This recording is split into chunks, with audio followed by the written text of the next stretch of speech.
right, all right. Thank you Awesome. for having me again. Hey, Trying to put anytime, this man. Hey, I appreciate you, man, reaching out. Your story was amazing. Everything that you're doing is important, man. So thank you. Appreciate it. Yeah, man. Yeah, bro. Tonight's conversation is going to be very good, very beneficial. You're actually doing something that I don't hear too much about, so I'm excited to Mhm. learn about it. So starting off, bro, how'd you get started in entrepreneurship? How'd that start for you?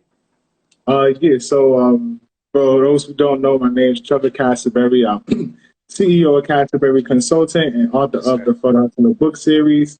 And everything kind of started for me my senior year of college in 2016. Basically that February, I was playing basketball and tore my shoulder out, Man, dislocated it playing basketball. man. And I don't like taking pain medicine. I never did because it always Yeah. made me so groggy. Mm. So that night, I was just up in my room late, just thinking to myself till I could fall asleep. And at that point, my whole life, everything was about engineering because I got an electrical engineering degree, Wow. uh, mathematics, and basketball. That was like what I could do. So I always was going major engineering. I was a math tutor in college, and Wow. I played basketball. Um, so pretty much that same night, I'm thinking to myself, I'm like, all right, Trevor, this is some time to actually prepare for when you're about to graduate in 3 months. I'm like, all right, let's talk it out. You got damn near $100,000 in student loan debt, Man. and it's like, all right, how you gonna pay this? Mm. Like that was my biggest thing because like I was back then like Chase had a mortgage app, so I used to like go onto the mortgage apps or Zillow apps and look at houses, and I'm just like, how the hell does somebody save up $300,000 and buy a house? Like, because the only thing I ever knew is you get the money and you pay. I didn't understand credit and Yeah. mortgages and all that stuff. So I'm like, what the hell? Like, even if I make 50, 70, 100,000, I still gotta save up all my money for a year, for 5 years to buy a house. So I'm just like, all right, Trevor, engineering will pay you, at most, 75,000 when you get out of here. Then I'm like, math tutoring, that's out the question. That's not going to be enough to pay your bills out in New Mm. York. And then I'm like, and basketball is officially out of the question. I was like, at least before I figured I could train somebody on the side and stuff. And I'm like, your shoulder's done. And you're overweight now. There's nothing you could do. So basketball is out the question. Right now, you just got engineering. How else are you going to bring in money? And Wow. I'm just like, that's it. I gotta start learning about business, investing, and finances, and all of that stuff. So literally, since that same night in February 2016, every single day, I've been studying business and investing and finance. On my own. I've never taken a business class in college because my course load was all engineering, so it was all high level stuff. And I'll never forget. It was I was watching All Star Weekend, and I just sat there like, all right, Trevor, write down 10 things you would change about the NBA, and it was just like, as a businessman, write down 10 things. So I wrote down my 10 things. Some of the stuff I always hated was like, the open court foul and stuff. Because when we was younger, they used to tell you, like, if somebody get a steal on the point guard, run them down and foul them, Yeah. make them shoot 2 free throws. That's real. Now the NBA is just like, yeah, they get the points and you Yeah. and the free throw. I'm like, this is ridiculous. This don't make no sense. So stuff like that, I wrote, different changes.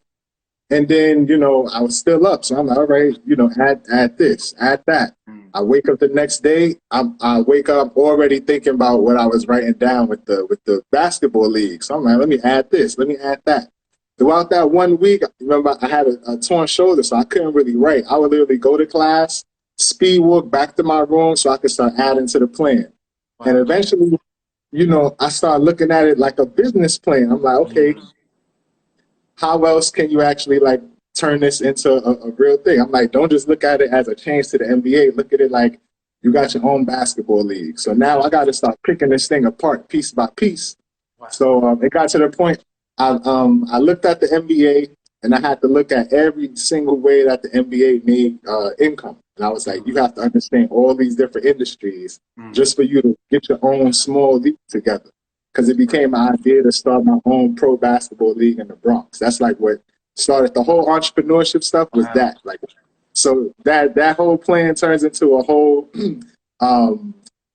business plan for a pro league in the Bronx. I wrote it by hand, then I had the written document, everything. So like, you know, you can see it just coming together piece by piece. So now I'm like, okay, is this many teams in the league? Is this many games per season? The games is during this part of the year. And the first real obstacle I hit, I'm like, all right, Trevor, this is cool and all, but you don't got no money. So like, how you gonna do it anyway? Yeah. And I'm like, yeah, I don't have any money. Like this is all the game at this point. And there's something in my head tapping is like, Trevor, just keep going. Like imagine you won the lottery or you knew somebody that had a bunch of money. I'm like, imagine you ran into Carmelo Anthony. He's like, yo, I heard about the idea you had. I want to invest. Mm. So that idea had me like, all right, I got to be able to break everything down in case I ran into a millionaire and they was willing to invest. That's right. So next thing you know, and again, I got an engineering background, so I knew how to sketch diagrams of buildings and do AutoCAD drawing and stuff. So I started sketching out how big the gym got to be, looking up different laws and how to maintain a commercial space of that size and fire codes and all of these other things that like you don't realize is actually part of running a gym, but you just like, oh no. You got to have all of this, especially in New York City. They could just come in and find you for anything. That's right. So I started learning marketing. I started learning advertising. I started learning insurance. I started learning, just the process of, you don't always have to own every business that you operate in. You can just hire somebody else to come in and do it. So it's like, we got to leave. We don't have to, have a kitchen in the back for people to eat food. I could go strike a deal with the lady outside that sell patalitos or something. And it's like, yo, the people that you see wrapped around the corner online, you can sell to them, and I'm going to get a percentage of what you sell. So all of these ideas is what's popping in at that point in time. And at the end of everything, I realized, Trevor, you don't need $1 billion or $1 million to get this started. All you really need is for the team owners in the league to own the businesses that it takes to actually start the league. That's right.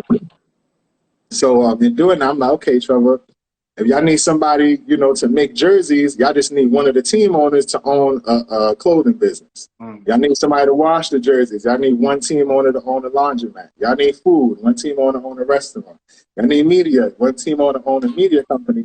So now instead of it becoming, oh, you need all this money, it's like, okay, you just need one person that owns this business, one person that needs that. So it go from needing $1 billion to just needing, 24 entrepreneurs. Wow. And, looking up the background of sports in America, I found like up until like the 40s or the 60s, the Negro baseball leagues was like the biggest black-owned business of its time. Wow. So it's just like, what the hell? Like, yo, so sports has really been big like this since then. So, I learned about how the sports league started as nonprofits. So they were able to keep a lot of profits in the beginning and dump it back into the business. So learning all of that, and like it used to be called a 501c6, but now they stopped doing it because once the fans got wind of it, it's like, how the hell the NFL going to be a nonprofit? How the hell the NBA going to be a nonprofit? We know they just made $30 million. So in learning all of that, I had to learn so much about so many different industries. I came back home, everybody, all my friends, that was back home, I'm just like, all right, every time I go meet with somebody, we're going to chill, and I'm just going to find that when you get that idle, like 5 minutes when you're hanging out with somebody and nobody's really saying that, I'm gonna step in that point and be like, yo, let me show y'all something. Because I had everything handwritten and I had the typed up version accessible in email on my phone.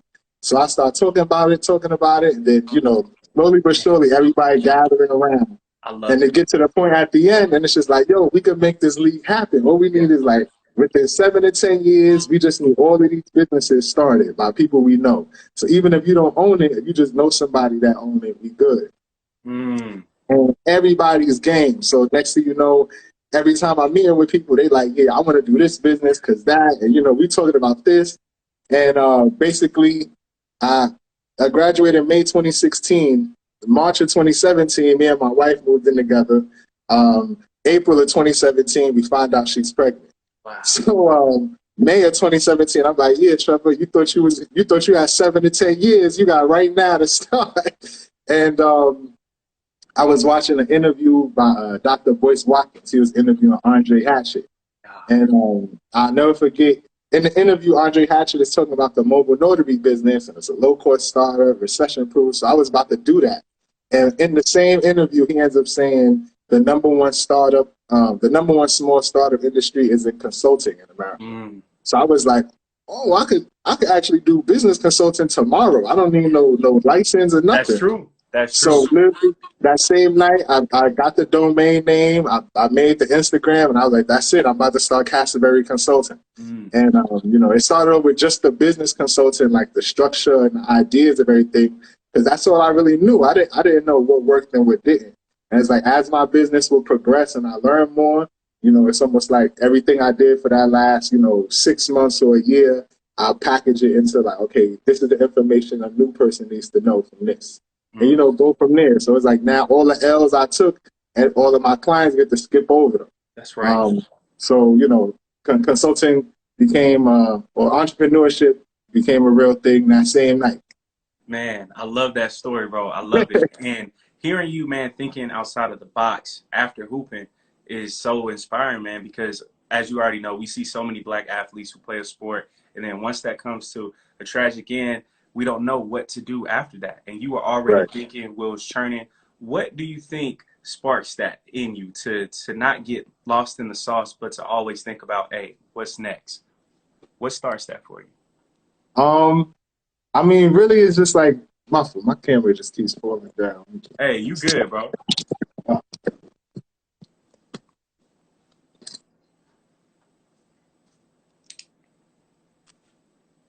My bad.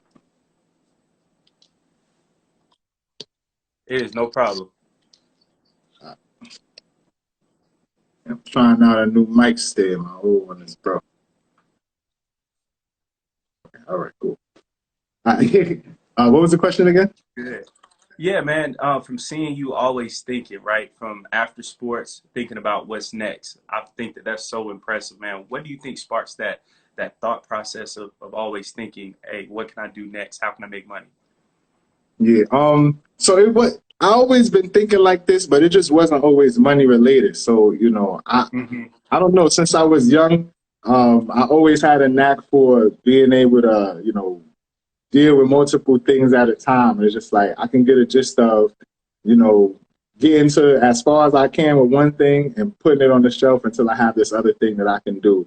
As long as I know I've done everything that was my responsibility, and now I'm just waiting on a reply.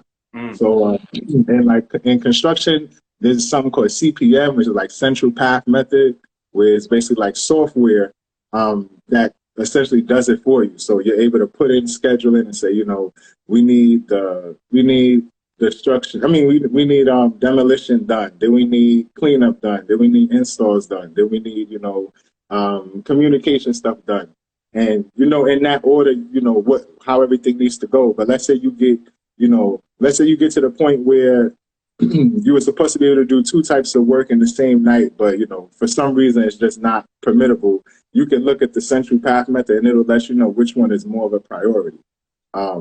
So, right. And it's all based on the math of, you know, what's going to stop the whole contract from being, what's going to delay the whole contract further in the end.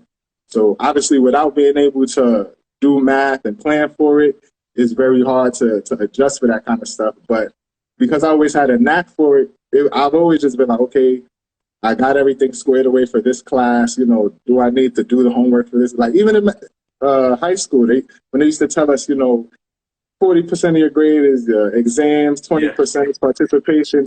I used to argue. I used to raise my hand and negotiate. Like, okay, can we raise the grade for a test and lower it for participation, or lower it for homework and raise it for participation? Because I always knew I was a great test taker, and you know, I could participate in class. I just didn't like doing homework because a lot of stuff was just easy. My sister taught me math in algebra in 4th grade, so I was just always ahead of the curve. And, you know, the problem solving skills, I just always had a knack for it. Like, you know, basketball, you got to solve multiple problems at once. Like, watch that screen, bump this dude, cutting back doors, show, fake, all of that stuff. So being able to translate that to, like, the classroom and maneuver my way around stuff, just knowing, like, I'm going to want to do these other things when I go home, like play basketball, play a video game. Only way I'm going to do that, I can't spend no more than 2 hours on homework or it's going to cut into everything else. So how can I make sure I don't got to do no more than 2 hours of homework? So sometimes I'm just like, you know what? I'm gonna do all the math homeworks because that'll be done quicker, and then I'm gonna just take the L on this short answer essay, stuff like that. Not to say that those were the greatest ways to use it, but I just been really good at weighing options and prioritization, and even in college, having to learn logic design for electronics. Just put a lot of things in perspective with it just teaches you how, especially engineering, it just gives you the mindset of you can manipulate whatever you need to create what you're looking for. So I go into stuff with that mindset as opposed to kind of saying, this is impossible, so let me try these other options. That's good stuff, man. Logistics expert, consultant, what motivates you every day to do what you do?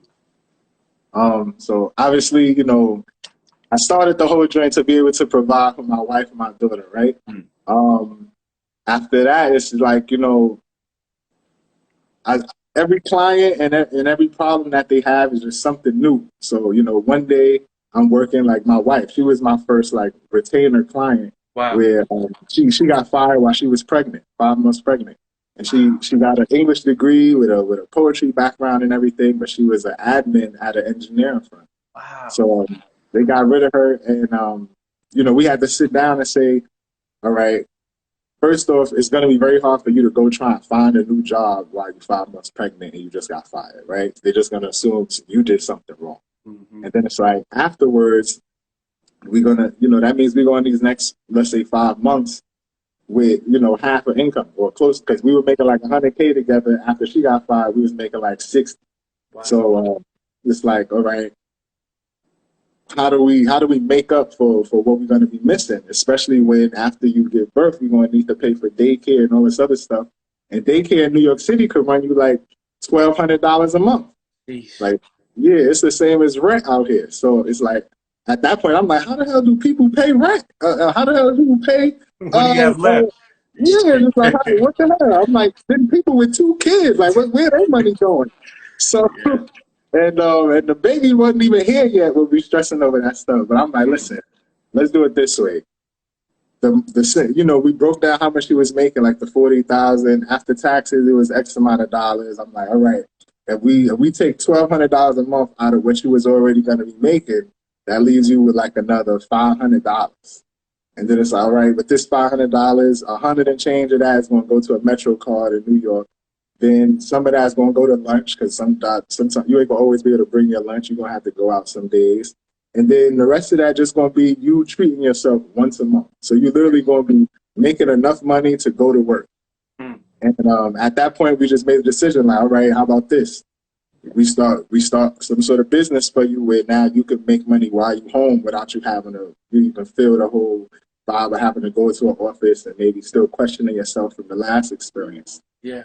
And, it took her a minute to like get over it, but the following year, she dropped her book on like Valentine's Day in 2018, and November 2018 we actually launched her brand to be a publishing consultant, because with her self-publishing her book, we realized there was a whole like millions of authors in every state that's looking for traditional publishers to publish their stuff just because they don't know about indie publishing the same way she didn't. So she would just talk about it online. Eventually, people would come to her, and she would give them some pointers and things of that nature. I'm like, yo, you're essentially a consultant at this point. Like, these people, I was like, where else would they have to go to get this information? She's like, well, they can go to KDP and then sign up for the newsletter and then this other place and that. I'm like, so these people could go to 6 different places to get the info, or they could just come to you and talk to you for 30 minutes. That's right. I was like, boom. So she started consulting from then. So, now she's doing her thing. But, just having that story and then being able to see how I was able to change people's perspective on money, like seeing people who was getting money illegally and then now they like investing in the stuff, like one of the dudes I knew that was getting money, illegally. Now he been in cryptocurrency for 4 years and he's just like, yo, why was I ever wasting my time out there? I could have been putting my money here, like sleeping in the bed. And so it's like those are the stories that have me like, Trevor, you're gonna find another one. You're gonna find another. I got another client. She sells V-steams. I would say in the last like 2 months, she taught me 80% of what I know about vaginas. Wow. It's like it's just like her having to know that industry and the products that she's creating. I get to learn while I'm teaching people and while I'm consulting people.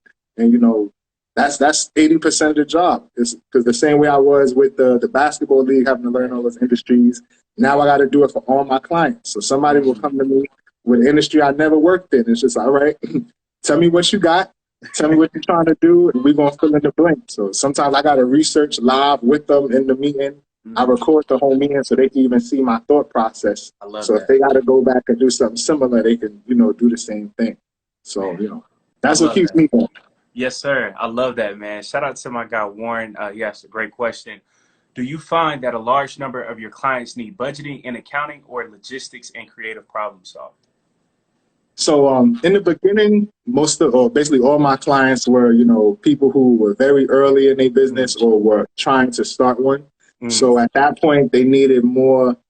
Before the budgeting and accounting, they just needed a mindset shift that let them know, okay, this business that you want to create you don't have to have $1 million to get it started. You can start small. Just sell your one lipstick, and then we can parlay that into 2 lipsticks and then into more products. You don't have to save up a bunch of money and have your website looking perfect. So it's really the mindset shift. And I used to do that in what I call the 10 pillars of a business plan. So it would be like, what product do you sell? What's the mission of your business? What's your target audience? Your different income streams? How much money it would take to actually start your business? Your target profit goals? How many sales it would take to break even? What else? Will you need a team to start? If you do need a team, like, how would you expand for it? And then lastly, with like what licenses, certifications, and certifications, and stuff like that will you need, or insurances will you need to actually start your business? So it's like, if you know all of those 10 things back to front, you should have a good framework of, this is how much money I need to start. These are the things I need to buy to start. And, you know, this is how I'll run the business. Because, you know, from there, I would do like the sales protocol and everything. Now, you know, 5 years or 4 years later, most of the people who are, or really at this point, all my clients, even the ones who are still with me from back then, they're way further ahead in their business now. So they really need help either achieving a certain goal, like a financial goal, or maybe finishing a certain project or launching a certain product. Mainly because, you know, their business, they already know who their audience is. They already know what their best products are. But maybe it's just like, yeah, I got this one product I thought was dope, but like people aren't buying it. And it's just like, all right, I can't just tell you people are going to buy it, but we could figure out other ways to sell it. So now when I meet with a client in an initial consultation, the first 2 things I ask is, you know, your acquisition offer. So, you know, what's the main thing you're doing to bring people in? Next is your retention offer. So that person who bought that first product, what product are they, or what offer are you giving them for them to keep coming back every week or month or year, whatever it is? And then lastly, how are you creating more customers? So in that respect, it's like, just imagine you were able, you know, imagine you sold oranges and you done showed your orange to every single person on earth that ever seen or tasted an orange. Yeah. And there's some of them like it and they'll keep buying, some of them don't, right? Now, at that point, what do? Do you keep trying to convince the people who don't like your oranges, you know, to keep coming back and trying a new one? No.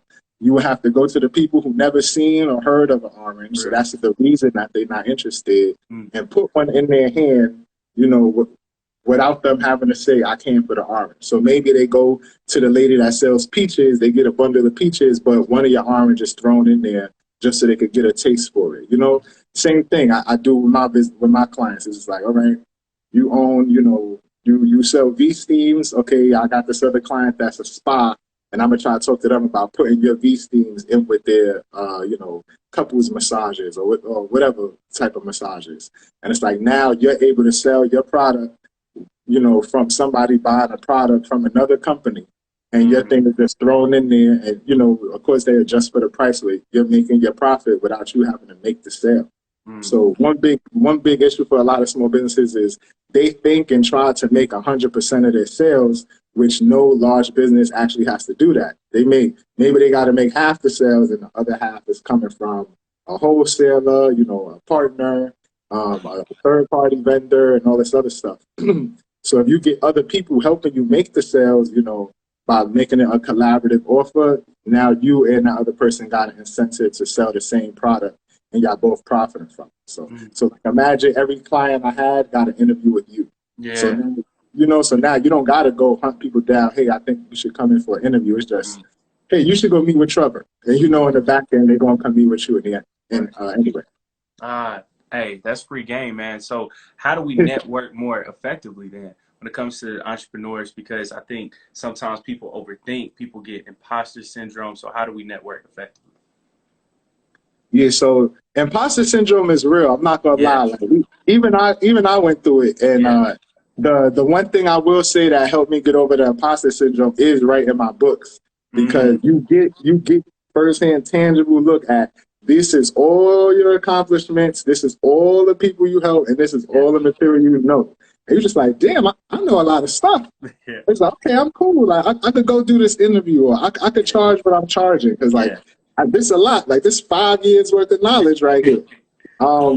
So getting over imposter syndrome is big. So I would say even just writing, you know, routinely updating your resume and things like that. Even if you're not looking for a job, your resume, at least you can look at it and say, oh shit, I'm doing my thing out here. But networking effectively, number one, you just got to go into it with good faith and assume, like, you can't go into it like, oh, the last 12 people I DM didn't write me back. 3 of them saw it and didn't write me back, so now I don't really like DMing people. It's just like, so what? Like, maybe they'll just write you next week.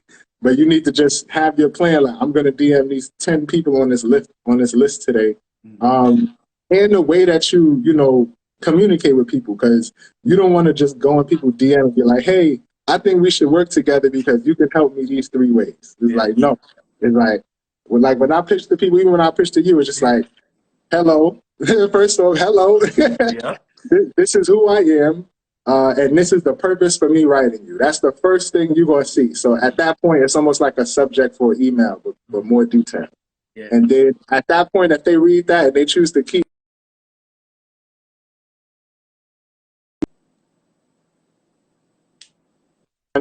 that, you good? Oh, yeah. Yeah. It's the next thing is what you've done. So if they don't know what you've done, you know, there's no purpose. They don't know who they're talking to or why they're talking to you. But the way you present what you've done, you can't just say, oh, you know, I'm Trevor, I wrote these 3 books called For the Hustler, because that doesn't sound, you know, impactful. But when you talk about, you know, like when I wrote you and I say, I highlighted 100 Black-owned businesses in my book series, now it's like, oh, he helped 100 businesses. That's huge. So you got to really understand the impact that you have on people. And if you're not able to communicate that effectively, then it's going to be hard for you to network in general. So again, that goes back to the imposter syndrome. And then lastly, trying to just offer people value ahead of time. So it's like, when I reached out to you, I'm just like, I saw his podcast and I can tell him how I'd add value by coming on. Versus somebody else is just like, yeah, I see you got a lot of followers and you interviewed this other guy that I like, so I want to come on. And it's like, yeah, that's cool, but I don't know that I really want to even take the money. Like, get out of here. So staying in good faith, making sure you try to offer the other person value, and then communicating, you know, what value you can bring to the other person. Because if you can't do that, then there's no reason for them to believe you. That's a fact, bro. And I mean, staying on that same point, I saw on your page one thing that I thought was so important was about calling, DM, email, and the pitch, right? Can you break that whole process down? Because I think that that's very important. Yeah, so with your pitch, like a lot of us may have heard the term, you know, hook story pitch, which, you know, that is it, but it still has to fit you. It can't look like you wrote hook story pitch and then just copied it and pasted it. Even if that's what you did, it got to look more natural. So again, if it's a cold call, number one, don't think you're going to cold call somebody and sell them a product and they don't know who you are, what your business is. Don't think you're about to randomly call my phone and like talk, you know, discuss a partnership deal and we don't know who you are, never seen face to face. So when you cold calling, especially nowadays, you're really just doing that to set up a sales call. Because there's different calls, a cold call and a sales call. Maybe back in the day, those are the same thing. Maybe in certain industries or for certain companies, those are the same thing. But for most small businesses, it's not. A cold call is really just like a contact call. and you setting up a sales call after that. But you have to show your worth before you can actually say, come buy my product, especially if it's a service and not, you know, a tangible product. When it comes to an email, you definitely want to have your greeting, you know, the purpose for you writing the person and then who you are. And like I said earlier, explain what you do, but you have to use real data. Like you can't say I help a lot of people or I do this. Like use a number that I can see and track it. And like myself, 100 Black women businesses was the biggest number I got. I didn't have 100 clients. I don't have 100 books, but I know I helped 100 businesses. So now it's like that's the most impact I can show in one sentence. Even though I've done a million other things, nothing else looks as impressive as the number 100 there. That's right. So, you know, if you're somebody who, you know, I don't know, let's say you worked with 13 companies or something like that, that may be the highest number you have. But let's say you created a course that, you know, has 20 hours worth of content. I think you should talk about the 20 hours worth of content you have in that course, because that is just a larger number for you to use. And then lastly, you want to always end it off with a question. Don't just say, you know, I'd love to meet with you, or I'm free this day. Ask them, are they free, you know, on a specific day? Because when you never know when they're going to see it. So I like to always ask stuff like, are you free next Tuesday for a call? Because when they see it, there's always going to be a next Tuesday. But if I say Tuesday the 18th and they don't see it to the 21st, they're not hitting me back because they think they missed the opportunity. So again, it comes down to logistics. If you got to understand, okay, this is what that person is going to, you know, understand when I write them. But, you know, when you do it properly, the replies start coming in, because the worst thing the worst thing to get is no reply. I'd rather somebody write me back in an hour and say no thanks. And I always write it back, thank you, because otherwise I would have been waiting for your reply. That's right. So, you know, thank you for your timely response is my go-to. And that's short, you know, thank you for a timely response. There may be a day, 6 months from now, you re-pitch that person and they see something like that. Like, I do remember this guy. He was nice when I told him no last time. He got more content out now. I trust him. I'll take him in. So, you know, stay courteous, but also, you know, stay disciplined in that approach. And with the DM, it's the same as the email. Like, you can literally copy and paste the same email. I personally email and DM each person. Like, if they got it in their bio, I'll send both just in case you don't know which one they'll see. And sometimes somebody will see the DM, skip it over, but then see the email too, and it's like, oh, he's serious, and they'll write me like, yeah, I saw your DM. Yeah. So, you know, always do that. But if you send a DM, include your name, email, and phone number in the bottom, like an email signature, just so the person could contact you the way that they prefer to contact you. Because not everybody wants to use an email, not everybody wants to use a phone number. Hey, that's good stuff, man. How do we build up that confidence when it comes to reaching out to people? Because some people, they could feel as though this person is too big. They probably won't have the time. And also, man, you dropped a major gem about still saying thank you even after receiving a no, and you'll just keep pushing. So how do we build up that sense of confidence as well? One, you know, you got to pitch more, because like, you know, the people who actually work, and think about telemarketers, their job is to literally call people, have them hang up on them and tell them no 95% of the time. Yeah. And then if they close, the 5% of people who don't hang up on them, they only got to close 1/5 of them in order for them to be a perfect salesman. So it's like, you're not going to close every client that you pitch, but you are going to be able to close every client that you have that deep connection to, and, you know, you're able to have a long talk. But, you know, again, if you don't like reaching out to people that you've never spoken to and they've never spoken to you, then, you know, buy a product from them, or you know, go into their comment section and get active in their comment section. So at least you could build some sort of, you know,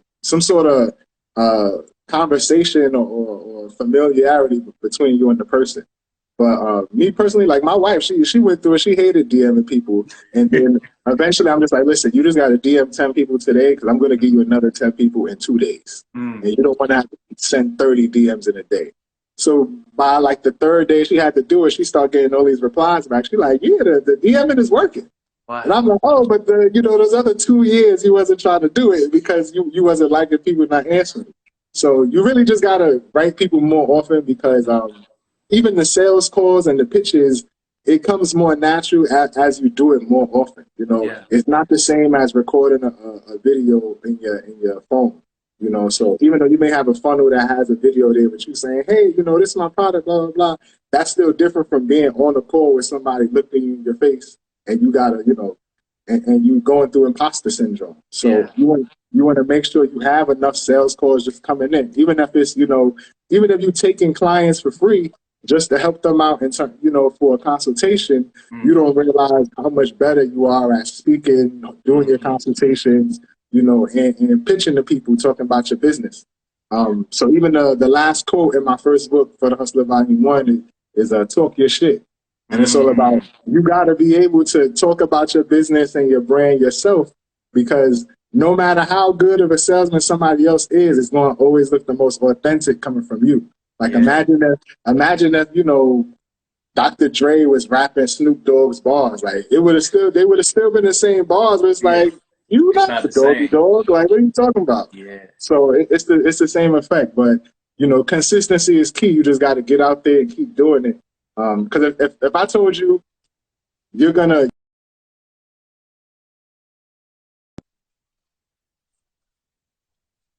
make every single one of them, Wow. I bet you go out there and get 200 calls out as fast as you can, Yep. as opposed to worrying about who's not going to reach out to you. Mm. So the more the merrier. Hey, that's good, man. That's good. Speaking of your book, man, for the Hustler Volume 1, what you just referenced, that was really, really good, bro. Can you speak on more behind the inspiration behind the book? What motivated you to write a book? How'd that whole journey start? Right. So I never thought that I'd be an author. Like growing up, I wasn't like an avid reader. Like for books, I would read like more articles and manuals and things of that nature, just so I could soak up the information faster. Mm. Versus a book, it's more drawn out. Yeah. But basically, remember in the beginning for my business, I was reaching out to people who didn't have a lot of business acumen, who didn't have a lot of income, because that was the community I come from. Yeah. So those were the people I was teaching, and that's where the business really started. So as I started getting better and having more clients that were paying more money, it's just like I don't want to turn down somebody that's about to pay me $100 to talk to them for an hour to help 4 people who only got $30, and it's like, Mm. well, I could make the same amount of money in an hour as I can talking to all 4 of y'all after a 9 to 5 day I work, because I still work in construction management, to set up other stuff for my business. Yeah. So it was like, how can I help people who don't really have the money? Because I also don't want to have them saving up, paying me $100 for an hour, knowing that 1 hour is going to take them from 35% ready to 55% ready. When the other people paying me that much, I'm taking them from 85% to 95%. Right. And so talking to my wife again, she's a publishing consultant. She's like, why don't you just write a book? I'm like, and I started trying to come up with reasons why I shouldn't write a book, and there was just no reasons available. And we sit there and talk about it because I'm frustrated. Like, I need to make more sales, but the people that want to buy from me can't afford me. The people that can't afford me don't trust me yet. Clients been out long enough. And she's like, put your info into a book, and now at least they can read the book. And the people who can't afford you, this, because I started off charging $30 an hour, right? Because that's how much I was making at my job. Mm. So she was like, for the same $30, they get years worth of information, as opposed to coming to talk to you for $100, and they get an hour worth of information. Mm-hmm. So she said that, and then I'm like, yeah, but my audience don't read business books. Nobody reads these kind of books. They're boring. I was like, the only one people care about is Rich Dad, Poor Dad. And like, I hadn't even read it yet. But I wasn't feeling it. Like, I'll be honest, it didn't connect with me. Probably because I was already like past that point in terms of my mindset for money. So it didn't connect with me. It just felt like really outdated. He's talking about, even when he talked about how much people was getting paid, when I hear a story about somebody getting paid like $4 an hour, I'm like, this is an old tale. Like, it's a folk tale. Yeah. So she's like, well, you're going to have to write the Rich Dad, Poor Dad for millennials.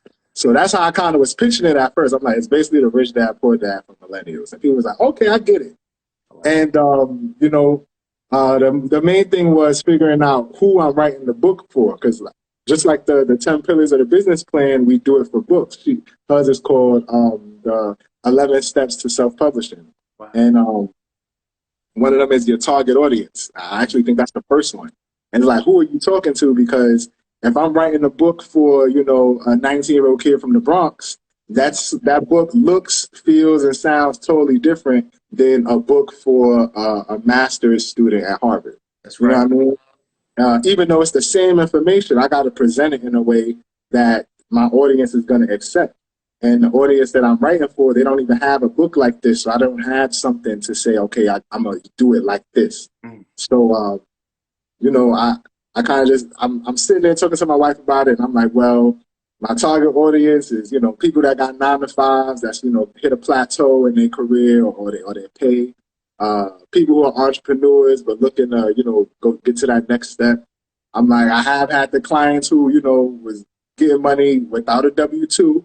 And, you know, I got a writer for them too. And it's like, at the time I was like paying to get my business advertised on URL TV, on Smack Battles and stuff like that. Yeah. If you look back on like New Jersey Twerk versus Chess and like, well, it was a few other battles, but I had the first ad that ever popped up during the battle. Where it's like, while they're rapping, my ad pops up and then it goes. I was I don't know if I'm the only one with it, but I was definitely the first one with it. Hey, and I negotiated that. I negotiated that. But so I'm like, my book got to talk to all these people, and she's like, okay, well, pick one. You could go from there. I'm like, it's not just for 9-to-5 hours only. It's not for them only. It's for every hustler. It's for the hustlers. And she looked, and she's like, I think that's the title of the book. I'm like, I think that is the title for the book, for the hustler. So we wrote it down. She kind of already had the book, you know, the template ready, because we were talking about it for her own book called Dear Nice Girl, where she had letters that she was writing, quote that were always Dear Nice Girl, and then she'd write the letter. And so we had already put together an idea for her to package all those letters up into a book, and then, you know, write a passage that related to them for each for all the readers. So she was like, you could do the same thing, write a quote, then a passage that explains the quote. And I'm like, okay, that's dope. And so it came together. I wrote the quotes first, then the passages. Then I'm like, you know what? The passages, you know, while you're reading it, is really going to spark ideas, just like a consultation. But the worst thing is to have mad ideas, talk about them, then don't write it and forget about it. So I was like, that's why I was like, we need blank pages in the book so they can write it right then and there. They just flip the next page, boom, they just write it. So I was always saying, you know, keep a pen when you read the book, stuff like that. And the final step was trying to figure out how I'm really gonna market the business, because I'm like, at the time, let's say I had like 600 followers on IG or something like that. And it's just like, all right, 600 people, most of them I know personally, so it's not like I'm really posting, reaching new people. How do I get my book in front of new people?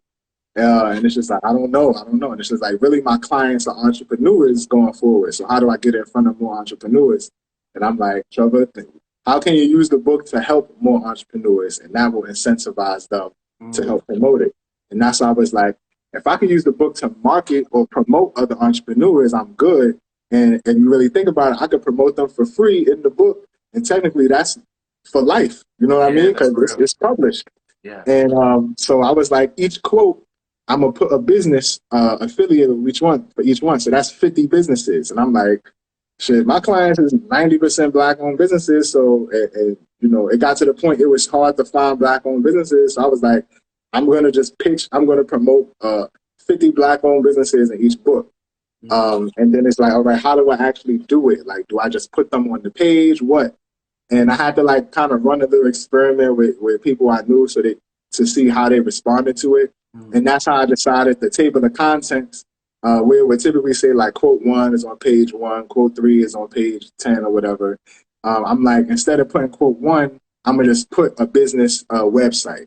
And it was like, it was almost like, because it was so such minimal information, all you get is websites coming down the table of contents. You're like, what the hell is this? And then you know, you flip through the book and you're like, okay, each one of these quotes from the business, and then you read it, you're like, no, this is clearly his quote. I don't get it. And it's just like because I don't give you any other information other than the name of the business and the website. Most people just end up going to the website, especially if they want to find their favorite quote. So it's like, let's say your favorite quote is quote number 38. You're not going to go to the table of contents and count 38 businesses to figure out what page it is. What you'll really do next time you go to it, you'll remember the business that's associated with it. And that's how you have to remember the business just to even remember what page your favorite quote is on. So if you're one of the businesses in the book, now you got to figure out, what page is your quote on, what page is other businesses that you like on there. And at that point, it was like, now I'm almost creating a community because every entrepreneur that reads it, you got 50 other entrepreneurs that you can network with as soon as you buy the book. And the last part of it was when people buy the book on my website, they get the ebook with it in their email. So now while the book is in transit in the mail, they could already get access to the ebook. And even better, all the links to the businesses, they could click it and it goes straight to the website from there. So, it was just a perfect storm coming together. But again, it was just like, I had to think about like,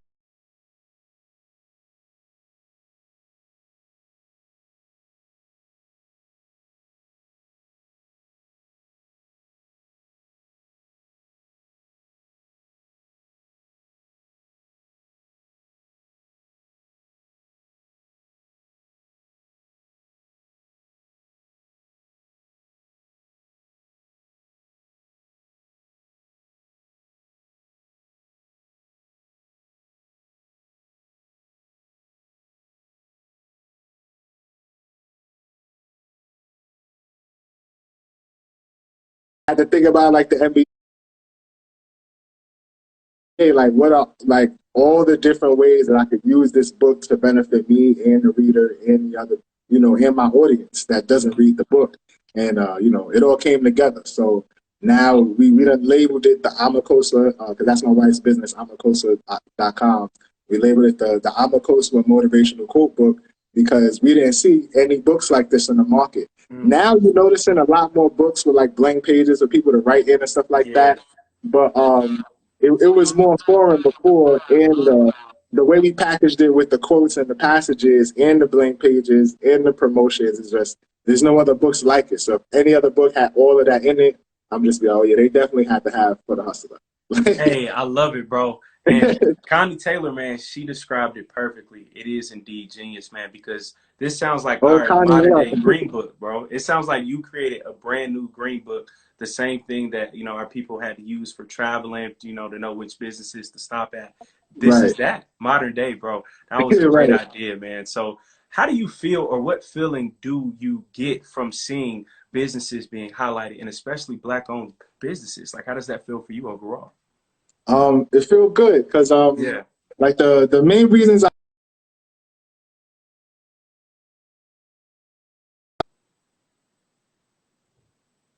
like and appreciate entrepreneurs is because like one, if you're an employee at a company, even if you're like a cashier at McDonald's, you get to serve your community, which is dope.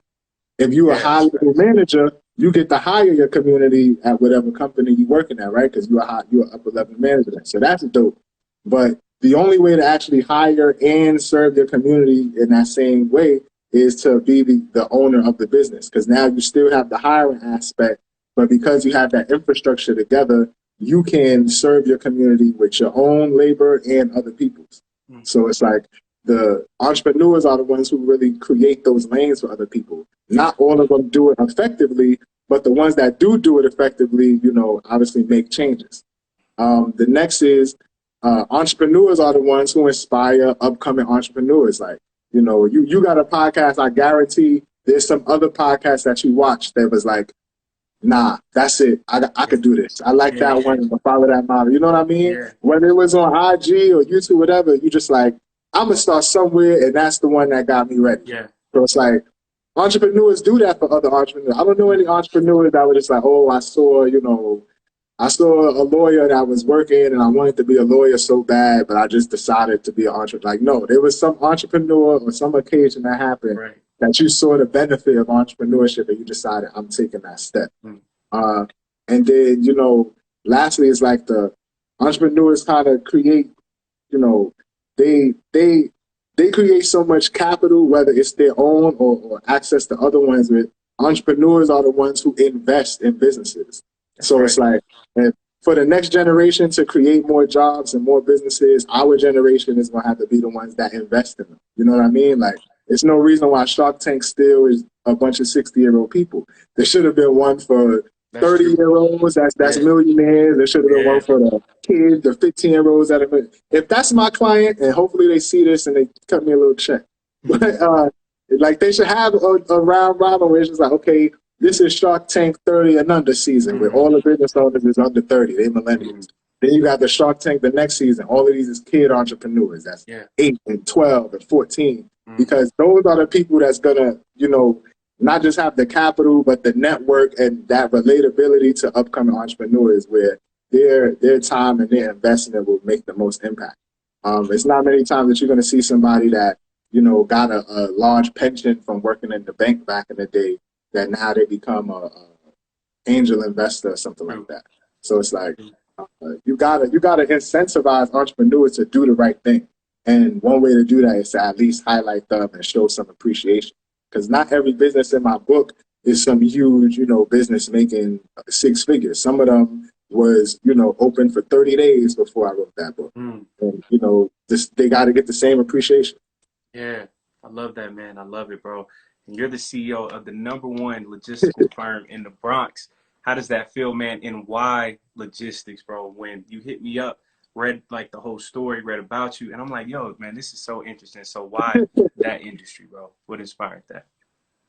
So most people, when they hear logistics, they think of either trucking, where Yeah. putting the trucking routes together, Yeah. or they thinking about, like supply chain management. So, you buying fresh goods, how long do they last? You got to get them in transit before they expire, stuff like that.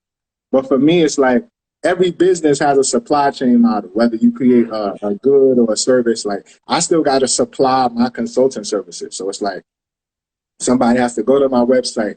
They got to see value.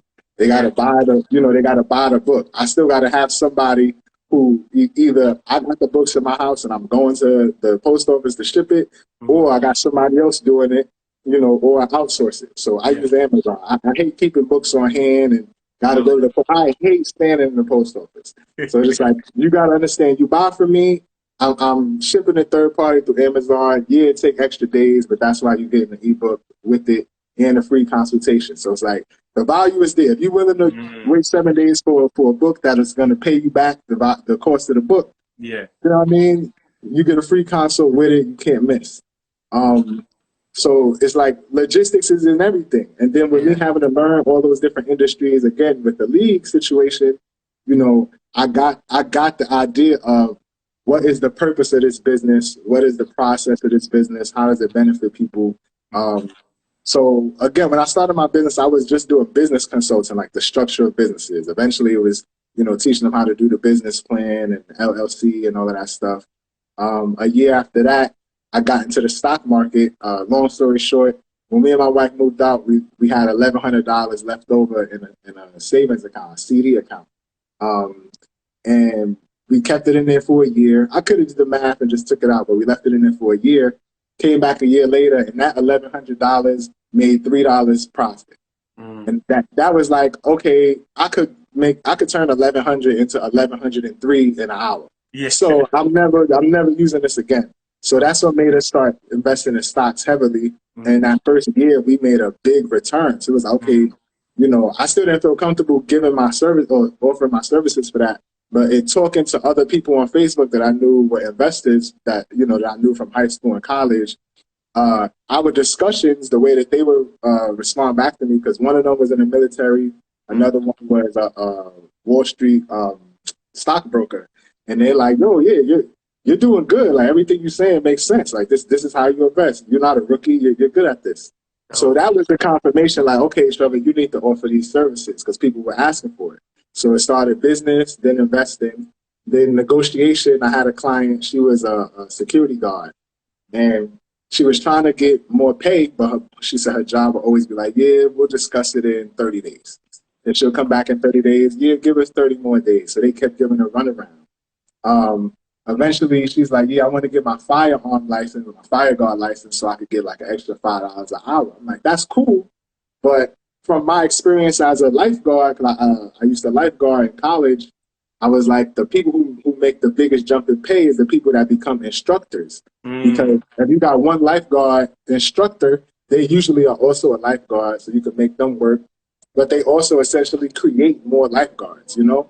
And in construction, you realize that when you have instructors and trainers and stuff like that, they're the most important because they create more and more labor. If you don't have the instructor there, now you got to go find labor as opposed to creating it. Same thing with like the customer creation kind of thing. So in that regard, I'm like, look up, you know, becoming a security guard instructor and see what that costs or see what that pays.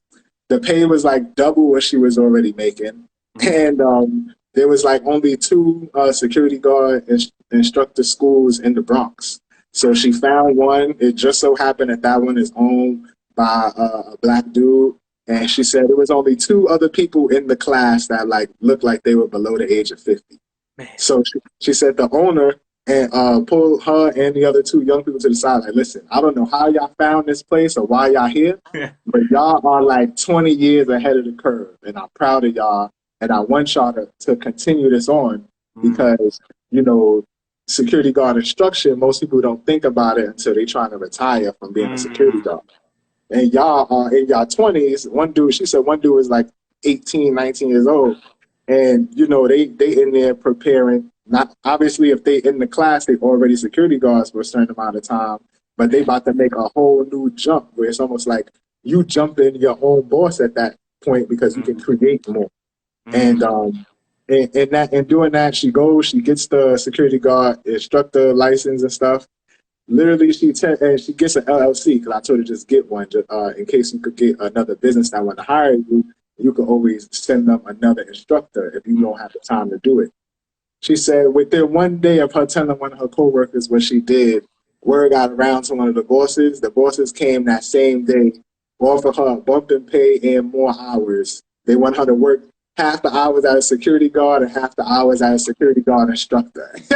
So she calls me and she's like, yo, I gotta come over. I'm like, all right. She comes over, she tells me all like the story, and we dying laughing.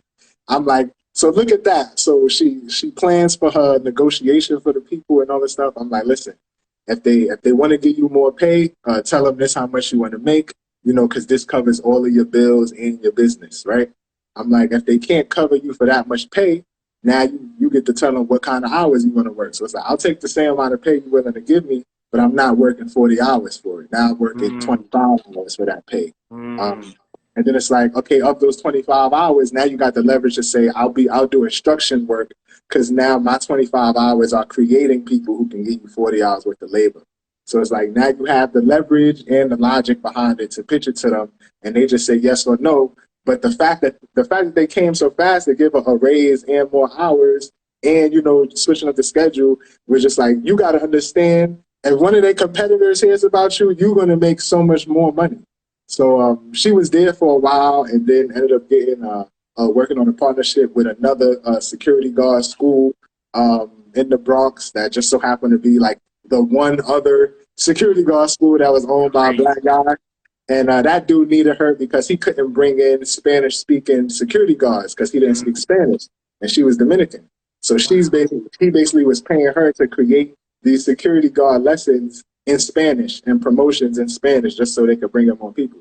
And it's just like, look at that. Like, in less than 30 days, she went from, you know, upset at her job to now got the leverage and got them under her foot.